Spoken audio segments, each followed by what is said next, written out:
Good evening, ladies and gentlemen. I'm Ryan Bijan, host of Cowtown Movie Classics. And this year, 2024, we are celebrating the 30th anniversary of one of my favorite cult action movies ever made. It is Street Fighter, with an ensemble cast headed by Jean-Claude Van Damme, Raul Julia, Ming-Na Wen, and tonight's very special guest. He is an actor and activist. You have seen him in such films as The Missing, Executive Decision, and Cold Mountain.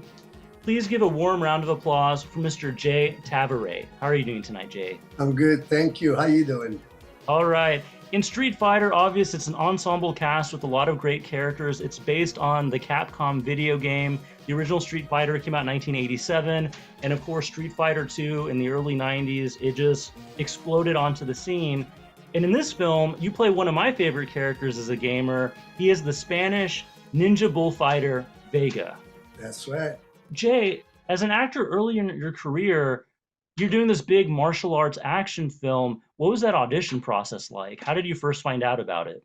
Well, it was like the early 1990s, and there was a script floating around in 93 called Street Fighter, and everybody knew it was based on the video game. And I think the first video game movie that was ever done was the Mario Brothers, which was a flop. Yeah. So everyone was nervous about making another video game into movies. But Street Fighter was so popular that they knew that they had a real shot being a major hit. So, and he had like over hundreds of millions of fans globally. So I remember the rumor was, everybody was looking for these characters, and my agent obviously got me his name was Steve Levinson, who is now very famous because he's Mark Wahlberg's manager and business partner. Mm-hmm. And Lev was the one who brought me the script, and basically I read it and I saw Vega right away. That stood out to me, and I went through like many weeks of auditioning in the process, and it came down to a handful of actors. And at the time, some of them were unknown, but it was Isai Morales, Antonio Banderas, and Antonio Sabata Jr. and Jay Tavare. Those were the last four. So it was quite a lineup. And as I said, I think I was probably physically the most correct for the role, because they were looking for someone who was brutally muscled with matinee ideal looks.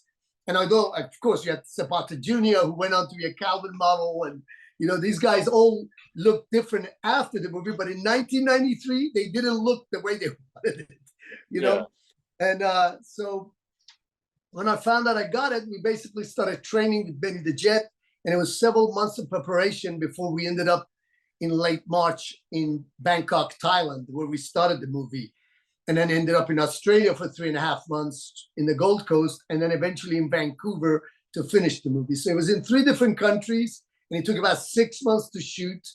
And it was an incredible process. I mean, it was my first big feature. I had a leading role and an exciting role. We're working with the biggest action star in the world, Jean-Claude Van Damme, one of the most incredible actors in the world, Raul Julia. Mm-hmm. And all the ensemble cast was very interesting too, from Byron Mann, who's now become a great actor, and to Ming-Na Wen, who's now on Mandalorian. And then you had Andrew Bernowski, who ended up Leatherface, and all these horror movies that he's done. And it was an incredible cast. I mean, Kylie Minogue, who was a big, huge pop star. It was a very interesting process, and an interesting group to come together to make such a movie. And we also had the censors on us to make it, PG-13, which is what really disappointed a lot of the fans, because they wouldn't let us put all the blood and gore in there. So now, you mentioned working with Benny the Jet Urquidez, who, as we know, is a big world-famous legendary martial arts champion, karate, kickboxing champion. If you're a Kung Fu movie fan, you might recognize him from some of those early Jackie Chan movies like Dragons Forever, Wheels on Meals, where he has these amazing hand-to-hand combat scenes with Jackie Chan directly. That fight scene is famous. Yes. This is a full contact fight scene, and they weren't holding back. And to this day, it's considered one of the greatest full contact fight scenes ever filmed. I mean, it's real. It's not, they're not faking it. It's kind of like what he had us do in Street Fighter, because when you see us taking those blows, it was real. Yeah. He trained us to the point of like, we actually were taking only face shots when we're not making contact. Everything else was literally full contact fighting, what you saw in Street Fighter. That's why it wasn't fake. And Benny doesn't know faking. He teaches you how to fight for real. And that's what he used in the movie. No? I mean, obviously you look incredible on film, but did you have any background as a martial artist or an athlete before getting into acting? Oh, absolutely. I've been an athlete all my life. And as a teenager, I was the world breakdancing champion. Oh, And wow. I was also a gymnast. I was a track and field star. I was a martial artist. But when I met Benny, I didn't really talk about much about the martial arts because he preferred to have someone with a clean slate. So I mentioned my dance skills, which he was happy. And it didn't really matter because for Vega, I had to recreate a fighting style. I mean, his background was a matador who's now studied ninjutsu, and he's combined jitsu technique with matador techniques to create Vega's fighting style. So I took that very seriously. And I studied ninjutsu, and I went and actually even studied with bullfighters here in LA. There was a couple of Argentinian bullfighters I find. They were underground bullfighters too. They actually had an underground scene where they were doing bullfighting in LA, believe it or not, with little rubber pads on their horns, so they weren't killing the bulls. But I studied their techniques and how the stances. I looked at movies like Blood and Sand, so Tyrone Power and those guys, and the look they had with their hair, the charisma, the whole presence of a matador, because there's a bravado that goes with the matador. They're like rappers and heavyweight boxers. They have a presence when they walk in. And all of that is what I brought into Vega to create this vain Spanish ninja with his own unique style of fighting. And I think that's what made Vega in the end stand out in the movie, that I had taken that extra mile of putting his moves in the movie where the fans recognized the dive, the roll, the claw, the special moves he had. So yeah. And well, I mean, you certainly pulled it off, and I say this as a fan of the video game. If there's anyone in the audience who hasn't seen Street Fighter before, what do they have to look forward to? It's a non-stop action movie. Like literally from the first moment the movie starts, it's an explosive action movie, and the pace doesn't slow down. You know, Steven de Souza, a writer director, who, just give you a little backstory, in the 1980s was considered probably the greatest action writer in the world. He had written Die Hard, Running Man, Commando, you name it. His name was on the script. So he wrote a script that 30 years later, you and I are still talking about it. And it's become even a bigger movie than it ever was. It's a pop cult classic. And for me, it's ironic that the first movie I ever did became a pop cult classic, and my character is now an iconic global figure. Now that I cannot get over it, because I've actually been in several Oscar-winning movies with my name at the beginning of the film, with Oscar-winning actors and directors. But not many people care about those kind of work. And even when I work at a red carpet to this day, they ask, they announce me as Vega in Street Fighter instead of Jay, Summer from Cold Mountain or Tukayu, or one of the characters from Ron Howard's movie, or Steven Spielberg's miniseries Into the West. I mean, I've done some major work, but Vega is like being the Bond girl. You can never shake it off. It's a pop cult classic. And at the beginning, I didn't appreciate it as much, but now 30 years later, when you're older and wiser, you realize you don't control your career the way you think you do. You set out to be successful in this business, but your movies choose you. You don't choose the movies. So, and as you do more work, directors see that work and they give you work that they think you fit. So Vega certainly set me out on one thing, was that throughout my life, I've done all my own stunts because of this movie, because they couldn't double me. And I ended up doing all my own stunts in this movie. All my directors ever since have given me that opportunity. Even though I'm not a stuntman officially, I've done all my, substantial world-class stunts myself, even like jumping out of a 24-story building, barebacking my horses, being hung upside down or using any kind of weapons in my movies. All the crazy stuff I've done myself, which I have to say I'm both proud of and I'm excited because when I do a film, the funnest part is the action part. So you don't want to sit on a chair and have your stunt double doing it. I do that stuff myself, which is the real fun part of any movie, really. When you're a kid, is the shoot 'em up, bang 'em up, diving over the couch, rolling, and that's why we played Cowboys and Indians. It wasn't for the dialogue. Hey, I got you. No, it was about So I feel like I've lived that childhood dream throughout my movies. So yeah, that's incredible. Awesome. Well, Jay, thank you so much. If you're in the audience, please stick around after the film so you can hear the rest of our conversation. Without further ado, from 1994, Street Fighter. Man, I don't care what anybody says. This movie, it holds up on different levels. I mean, the script, it's genuinely funny. And you look at the production value, they went to real locations. You see the practical sets, all the extras, the stunt people. The fact is, if they made this movie now, 80% of it would be all CGI. That's true. They shot this movie in Thailand, in Australia. You have some amazing locations. As a young actor on your first big movie, what was it like just day to day, just being on set? Oh, since it was my first big Hollywood feature, you got to imagine that for a 20-odd-year-old that I was, I had dreamt about that moment since I was a little kid. And, Bruce Lee was my idol, like many people. But I also loved Bruce Lee's philosophy and his way of life, and I'd followed that whole concept, which had led me to that moment. And physically, I had resembled Bruce in some ways because I was so shredded. Many of the Thai extras were saying, "Hey, Mister, you look like Bruce Lee." So for me, all of those comments just was so magical, and it was just a surreal moment to be on a set with Jean-Claude Van Damme, who I'd watched growing up. Yeah. And old Julia and Ming Na Wen, who I watched on Friends. Neighbors, sorry, on a show called Neighbors. And so it was just like, it was surreal. And then, of course, Benny, I as a martial artist, I knew what a legend Benny was and what an honor it was to work with him. So it was an incredible opportunity. I never forgot that. And I really, and by the way, we shot it in Vancouver too. So it was Australia, Bangkok, Thailand, Gold Coast, Australia, and Vancouver, Canada, all three countries over 6 months.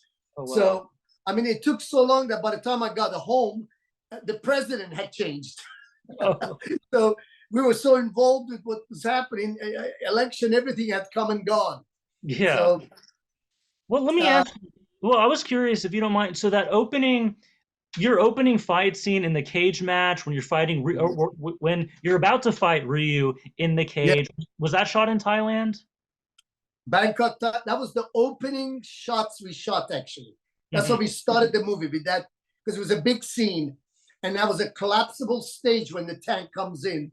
Yeah. And you only had 2 stages built. So if you missed it, they could take half a day to set it up to do it again. So we had to get that shot as quickly as we could. And unbeknownst to a lot of people, the gentleman I fought with, the one with the machete and long hair, was a legendary kickboxer in Bangkok, Thailand. And when he came on the set, all the extras like froze when they saw him. And he recently passed away like a year ago during COVID, I think.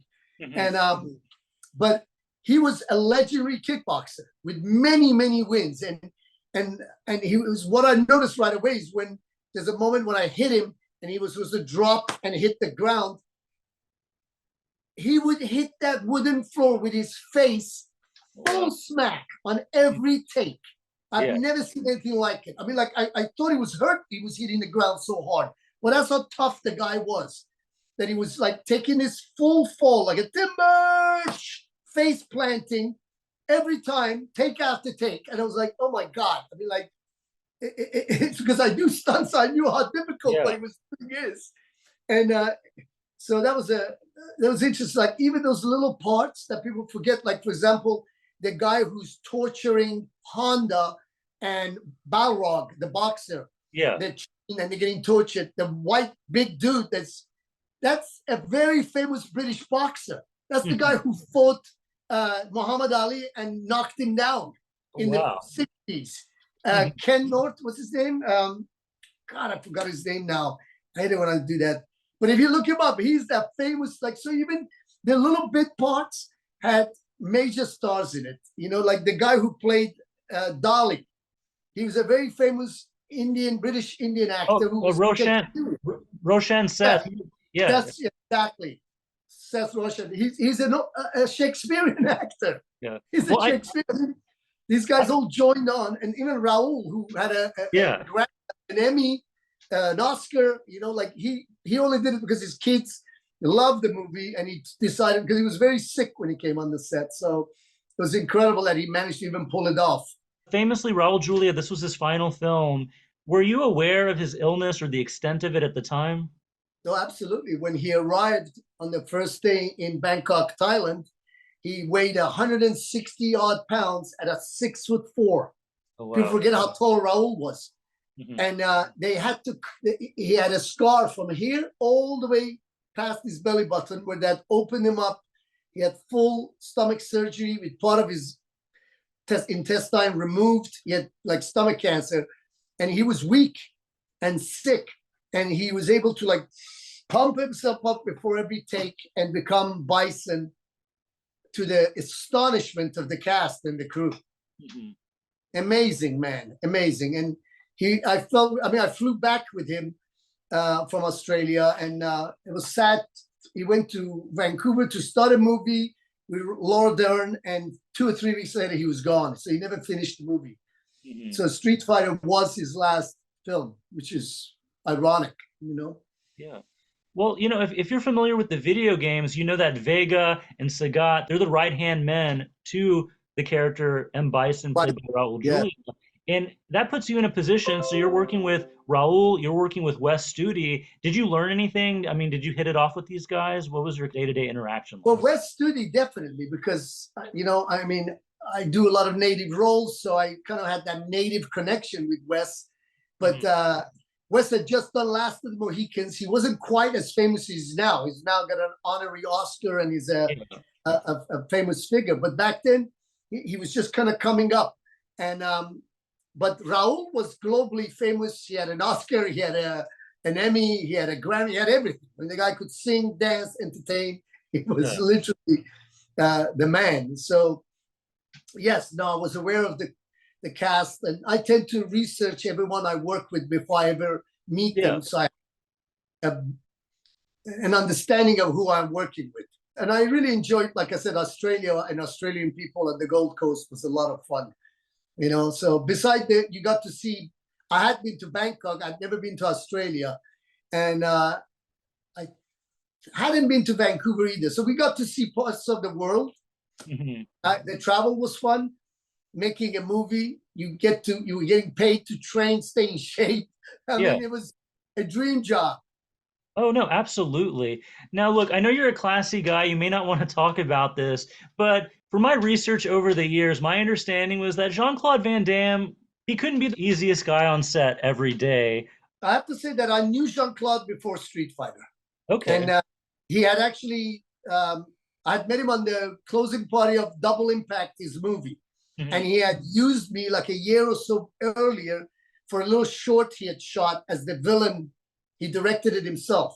Yeah. And so we had some relationship. And yeah, the rumors were true in the sense he was at the height of his career. Mm-hmm. It was a little bit out of control. He even admits it now. And that he was under the influence of different things that he was doing at a time, and he was a wild child, you know, and everyone knew that, and it was controlling him was part of the task of the producers. And he honestly was told that he was only needed was 6 or 7 weeks because his part was going to be shot and they were going to release him, and it was one of the highest paychecks to this date. What I was told, that he was paid like $7 million for those 6, 7, 8 weeks work, and to this day, Street Fighter is one of his highest grossing movies beside Time Cop. Yeah. So I don't think he took it as seriously as it became. He thought it was going to be a kiddie movie. It's for children. He had no understanding that it was going to blow up, and now 30 years later to be one of the most iconic movies. So, but yeah, I mean, I like Jean-Claude. I know he had a lot of people that was on him, but I understand Hollywood from the perspective, and I know how hard it is that when you make it, you have all these temptations, and unless you control those temptations, it will destroy you. Yeah. That's part of this journey. That you must understand that if you read your own press release, you will lose reality. If you listen to all your fans gushing over you, you will lose reality. So you must keep your feet firmly on the ground, even though it's you're just another human being with a cool job. Being a celebrity and all that crap, it's just more of a hype. And, Right. and some actors handle it better. Some actors get carried away and destroy themselves. And unfortunately, Jean-Claude admits that he didn't probably do it the right way. I mean, I'm glad he's now still working, but the wear and tear shows on him, As you mentioned, this was a very big studio film. There was a lot of studio interference, not only from Universal, but of course Capcom, who were the rights holders of the Street Fighter franchise. You mentioned yourself that there was a lot of stuff kind of cut out at the last minute. What were some of the scenes that you remember that were left on the cutting room floor? Oh, I'm sad to share this with the fans, but Yeah. if they had left what we shot in the movie, it would have been X-rated, but you would have had a completely different movie. Like Benny the Jet in an interview had said, if you had given me 10 actors with Jay Tavare's skill sets, I would have given you the greatest martial art movie of all time.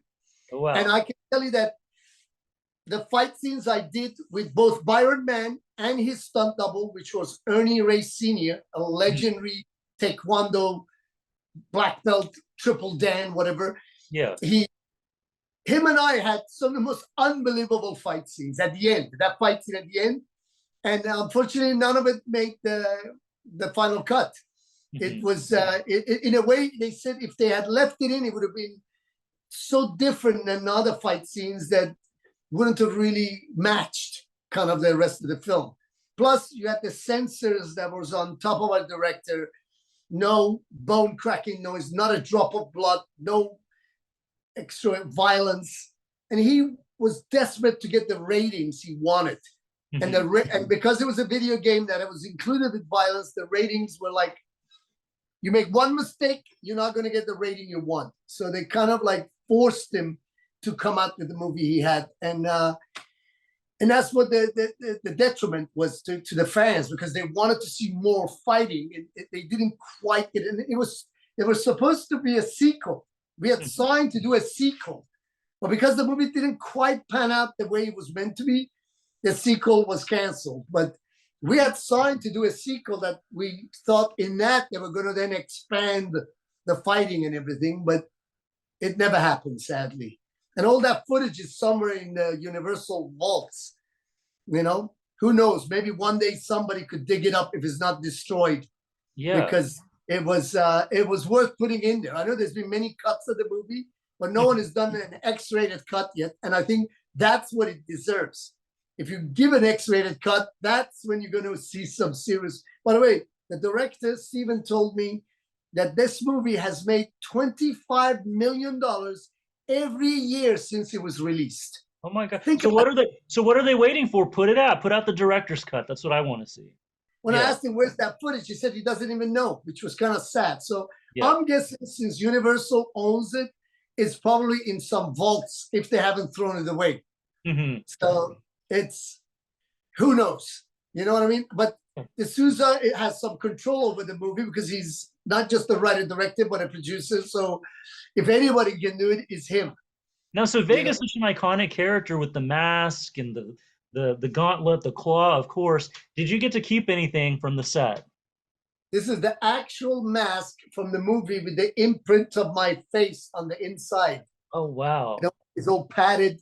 I had to sit through a prosthetic for this to be able to be put on and stay on my face. And it still fits. Still fits. So, Vega! Oh, perfect. So the idea was, I had to sit through a whole prosthetic session with my whole head and shoulders and up to here in plaster. It's not an easy thing because they have a little straw out of your nose. You're in total darkness and in heat because there's hot bandages and plaster, and Yeah. they tell you if you're claustrophobic or you freak out, it's going to take 5 to 10 minutes to get you out of there. You better like pop a couple of Xanax before you do it. Yeah. But no, but it was even that was fun, you know. And I was instrumental in the mask too, because originally they gave me a plastic mask that was painted silver and it was round, and I was like, "What's that?" It looked like some hockey mask, you know. Yeah. So since we were in Thailand, the craft guys were really good. They brought me a Thai metal worker. And the guy didn't even speak English. He says to me, "What do you want?" So I showed him the picture of Vega, the actual cartoon. Yeah. And you could see in the cartoon, it was angular. And I said, "Look, angular, angular." I said, "Look at my face, angular." You know, I said, "Make it," and I said, "and metal, make it real, you know, make it real." I've sit through all this prosthetic to wear a plastic mask. Makes no sense, you know? So he came back the next day with 3 masks, and I had 2 of them. It was a silver one, a gold, and a bronze, all 3 colors. And they ended up using the silver for the movie, but I also had the bronze, which I auctioned for charity to raise money for my native charity, Adopt a Native Elder. And I raised quite a few $1,000s out of that. But on hindsight, I should have held on to it because it's now worth even more money. Yeah. So, and I have this rare statue that's one of 270 statues, and this is, for example, the actual hair band that goes on the tip of his hair. Oh wow. So I kept a few of the memorabilia, but this was also a bracelet and an armband too. Yeah. I didn't keep those, sadly. But let me ask you, is that your real hair in the film, or did you have extensions with that? I had long hair, but they were determined to have Vega's braid was supposed to be so legendary. So they did that, you know. This is old magnetic, look.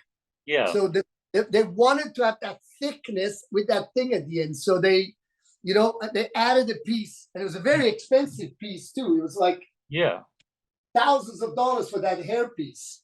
So this whole thing is magnetic. The claw comes off, the shell comes off. He has another mask there, the silver mask. I mean, this is an amazing piece. It's a collector's piece. And here's the funny part. When I met the creators, they were saying that they actually used some of my physical attributes to create it. So I was kind of proud of that they actually used real things for the body, you know? So, and it was, it's like I said, every day I smile to think something I did 30 years ago has this impact still, and it's fun. I can't lie. I mean, look, even speaking with you, it's fun to talk about this stuff. So. Absolutely. Well, you know what? I don't think we can close this out without mentioning another side project. So, Street Fighter, of course, based on a famous video game franchise that gets turned into a film, but then the film gets turned into Street Fighter, the movie, the game. And I think, like, at that point, they were trying to digitize the real actors to make it more like Mortal Kombat. What was your experience like working on the game? So they did. We had what they called at the time green screen or blue screen, and they literally had us in full gear in front of the screen, replicating all the moves of the characters. And allowed us to do a couple of original ones to add to it. And we had to make all the victory sounds, and woohoo, all the things. So then the arcade game was released, and I have to tell you a short story that I actually saw a kid playing me in an arcade, and it was getting my ass kicked. And I went to the front. I was with my wife at the time. I was married, and I tried to show the kid how to do the moves. I had a cap on, and after the kid started winning a couple of points or whatever, he was looking at me over his shoulders, and a hand came and dragged me out of there. But it was one of those moments that the kid was like, "Wait a sec, is that Vega showing me to play?" Oh, wow. But it was really hard watching myself getting my ass kicked. I was like, "Dude, what are you doing?" Oh my God. Yeah. So yes, no, we were all actually digitized. In fact, I'm looking for one of those games. My goal is to put one of those in my house, to one of the arcade games that's actually us playing it. So I know those games are out and about. I had asked a friend to try to locate one of those machines for me. But if I can find one, I will definitely get one of those, because it's the ultimate thing to actually have your own game with you in the house, you know? Yeah. How often can you actually play yourself playing yourself in a video game? I mean, that's a whole nother meta experience. Now, Jay, is there anything you're working on right now or that you just finished that you want the audience to know about? Well, I've got a movie coming out this year called The First Circle, with a young director called Mark G. Chapman, and it's like I guess a crime saga with a demonic element in it. He's combined fantasy horror, and it's quite an unusual movie. I think we got Michael Madsen, Natasha Hendrich, quite a few incredible actors in there. Yeah. I forgot the name. So that's the one that I'm looking forward. I also do a lot of voiceover work. You know, my voice is in quite a few games and things that I do. So yeah, I mean, we were on strike for 5-6 months, and our city has just started picking up. So I'm auditioning for a lot of stuff as we speak. Hopefully be on something soon. Yeah. No, we had quite a break. So and with all this negotiation and AI and everything, it's interesting what's going on, you know? Actually, well, since you mentioned the voiceover work, I'm curious, did Vega have any more dialogue in the original script that they cut out of the film? Oh, yeah. Oh, definitely. In fact, that was one of the things I was upset with. They made Vega the silent, strong type, but I think I have 3 lines in the movie. One of them, it says off camera. One of them, it says under the mask, you know? So they made him, he's never actually speaking with his, you know, people said I don't speak, but so that was one of the things that I wasn't too keen about, you know, but yeah, definitely. He did have dialogue. I mean, there's a moment he says, Raul, I told you we couldn't trust them. He says, Vega, and so they keep the camera on, but it's Vega talking, although the camera is on Raul.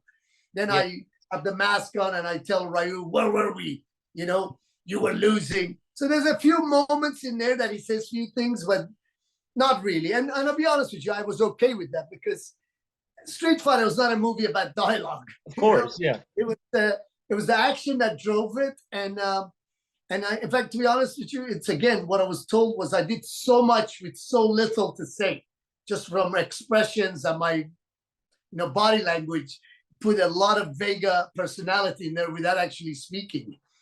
You know, there's a scene where, for example, I'm watching my fans when they see Rio come into the ring, and one of the girls who's wearing I love Vega, she throws the sign away. And I'm like, you know, those funny like expressions and stuff that made the comic, because there was, I mean, the Souza is a very funny man, and he put that humor throughout the film in all the characters, do funny, goofy stuff. So that was not lost in there, you know, the Souza sense of humor. Same guy who wrote Die Hard, let's not forget. Bruce Willis was the first action hero in 1987 to actually make an action movie funny and action. Yeah, that's right. When he's squeezing inside the air vent, he goes, oh, come for Christmas, you know? And then he goes, now I know how a sardine feels, you know? It was like, he was hilarious in the part. Yeah. You know, it's like, so that's all, again, the Souza. The Souza's, you know, sarcastic sense of humor, the little one-liners, and he had that in Running Man. He had that in Commando. I mean, that's him. That's who he is. He's funny. He's witty. He's smart. I mean, and he made a movie that 30 years later has become a pop cult classic. So people can dog it, but hey, it's still making money and it's a huge global hit. So and we're still talking about it here today. 30 years later. I mean, seriously, it's something amazing. I mean, like I said, I don't get interviews about Adaptation or Cold Mountain or The Missing, or those old Oscar movies. We'll do those next time. We'll do that next time. Cold Mountain. We'll get them on and talk about that. Now, recently in Los Angeles, I believe they did a 30th anniversary screening of the film, and you were there. So what was the audience reaction like?